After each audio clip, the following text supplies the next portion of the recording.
আসসালামু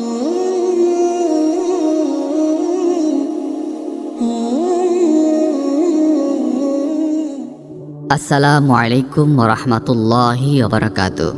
আশা করছি দর্শক শ্রোতা বন্ধুরা আপনারা সবাই ভালো আছেন। আজকে আলোচনা করতে যাচ্ছি বেহেশতের ফেরেশতা রেদওয়ান আলাইহিস সালামের কাহিনী। বেহেশতে তত্ত্বাবধানকারী সর্বপ্রথম ফেরেশতার নাম রেদওয়ান আলাইহিস সালাম। তিনি 8টি বেহেশতের যাবতীয় দায়িত্বে আছেন। ফেরেশতাগণের মধ্যে মালিক যেমন সর্বাপেক্ষা কুশ্রী ও গদাকার, রেদওয়ান ঠিক তার বিপরীত, অর্থাৎ সর্বাপেক্ষা সুন্দর। রেদওয়ানের মতো সুশ্রী ফেরেশতা আর একজনও নেই। সপ্তম আকাশে তার বিরাট সিংহাসন অবস্থিত। তার চতুর্দিক হতে সর্বদা উজ্জ্বল জ্যোতি বিকিরণ হচ্ছে। রেদওয়ান ফেরেশতা তার ডানে ও বামে অসংখ্য সাহায্যকারী ফেরেশতা তার আদেশ পালনের জন্য দাঁড়িয়ে আছে। 8টি বেহেশতের সর্বপ্রকার শৃঙ্খলা বিধানের দায়িত্ব রেদওয়ান ফেরেশতার উপর ন্যস্ত।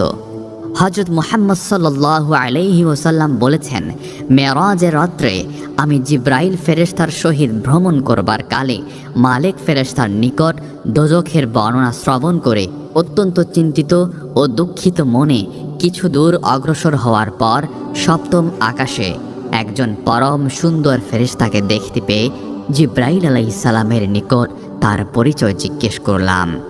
উত্তরে জিব্রাইল ফেরেশতা আমাকে বললেন যে এর নাম রেদওয়ান। ইনি বেহেশতের যাবতীয় দায়িত্বে আছেন। আমি তার নিকটবর্তী হয়ে তাকে সালাম করলে তিনি সালামের উত্তর দিয়ে এগিয়ে এসে আমার সাথে মুসাফাহ করলেন। এমন সময় আল্লাহ তাআলার তরফ হতে আদেশ এলো, হে রিদওয়ান, মালিক ফেরেশতা দোজখের ভয়াবহ বর্ণনা শুনিয়ে আমার হাবিবকে অত্যন্ত চিন্তিত ও দুঃখিত করে দিয়েছেন। তুমি তাকে বেহেশতে ভ্রমণ করিয়ে এবং বেহেশতের বর্ণনা শুনিয়ে তার বিষণ্ণতা দূর করো। আল্লাহ তাআলার আদেশ অনুসারে রেদওয়ান ফেরেশতা আমাকে বললেন, ইয়া রাসূলুল্লাহ সাল্লাল্লাহু আলাইহি ওয়াসাল্লাম, আল্লাহ তাআলা তার পবিত্র কোরআনে স্বয়ং আপনার বহু প্রশংসা করেছেন। আমরা জন্মগ্রহণ করেই আল্লাহর আরশে মুআল্লায় আল্লাহর পবিত্র নামের সাথে আপনার পবিত্র নাম সংযুক্ত দেখতে পেয়েছি। আপনি আল্লাহর সর্বাপেক্ষা প্রিয় পয়গাম্বর এবং সকল পয়গাম্বরের নেতা। অন্যান্য পয়গাম্বরদের উম্মতের সাথে আপনার উম্মতদের বেহেশতে প্রবেশ করানোর জন্য আল্লাহ তাআলা আমার প্রতি আদেশ করেছেন। পরম করুণাময় আল্লাহ তাআলা তাঁর অসীম রহমতের দ্বারা বেহেশত তৈরি করেছেন। স্বর্ণরৌপ্যের ইট দ্বারা ইহা নির্মিত, মেশক ও আম্বর দ্বারা ইহার আস্তর করা হয়েছে। বেহেশতের অধিবাসীদের সুখ, শান্তি ও আরাম আয়েশ হবে অতুলনীয় ও অফুরন্ত। বেহেশতি পুরুষগণ সকলেই 33 বৎসর বয়স্ক যুবকের ন্যায় এবং স্ত্রীলোকগণ 16 বৎসর বয়স্কা যুবতীর ন্যায় হবে। কোটি কোটি বৎসর অতীত হয়ে গেলেও তাদের শরীরের এই অবস্থার কোনো পরিবর্তন হবে না। আল্লাহ তাআলা তাঁদিগকে এত সৌন্দর্য দান করবেন যে তা বর্ণনা করার ক্ষমতা আমার নেই। সহিহ বুখারীতে ইমাম বুখারী রহমতুল্লাহি আলাইহি লিখেছেন যে বেহেশতবাসী পুরুষগণ প্রত্যেকে 60 হাত এবং স্ত্রীলোক প্রত্যেকে 50 হাত লম্বা হবে। আল্লাহ তাআলা তাদেরকে হযরত ইউসুফ আলাইহিস সালামের মতো সৌন্দর্য, হযরত দাউদ আলাইহিস সালামের নেহে গলার স্বর এবং হযরত ইসমাইল আলাইহিস সালামের মতো সুমিষ্ট ভাষা প্রদান করবেন। তারা সকলেই আরবি ভাষায় কথাবার্তা বলবে। রেদওয়ান আলাইহিস সালাম আরও বলেছেন, প্রত্যেকে বেহেশতবাসী আপন আপন স্ত্রী ছাড়াও প্রত্যেকে 70 জন করে হুর লাভ করবেন। সেসব হুরের সৌন্দর্য বর্ণনা করার মতো ভাষা আমার জানা নেই। তারা অমাবস্যার ঘোর অন্ধকার রাত্রির দিকে দৃষ্টিপাত করলেও তা পূর্ণিমার রাত্রির ন্যায় আলোকিত হবে। তাদের মুখের থুথু এত সুগন্ধযুক্ত হবে যে উহার এক ফোঁটাও দুনিয়ার কোথাও রেখে দিলে সারা দুনিয়া সুগন্ধে পরিপূর্ণ হয়ে যাবে। সুবহানাল্লাহ। ইয়া রাসূলুল্লাহ সাল্লাল্লাহু আলাইহি ওয়াসাল্লাম, দুনিয়ার নিয়ম এই যে মানুষের বয়স যত বেশি হয় তাদের শক্তি সামর্থ্য ততই কমতে থাকে, কিন্তু বেহেশতের নিয়ম বিপরীত।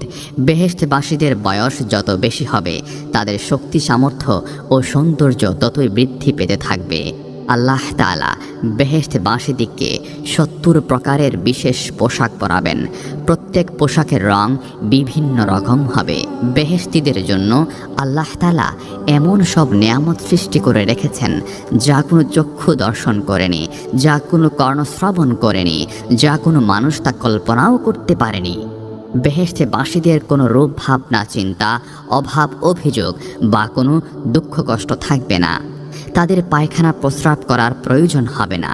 কোনো রোগ বা শোক তাদেরকে স্পর্শ করবে না। তাদের যৌবন কখনো বিনষ্ট হবে না।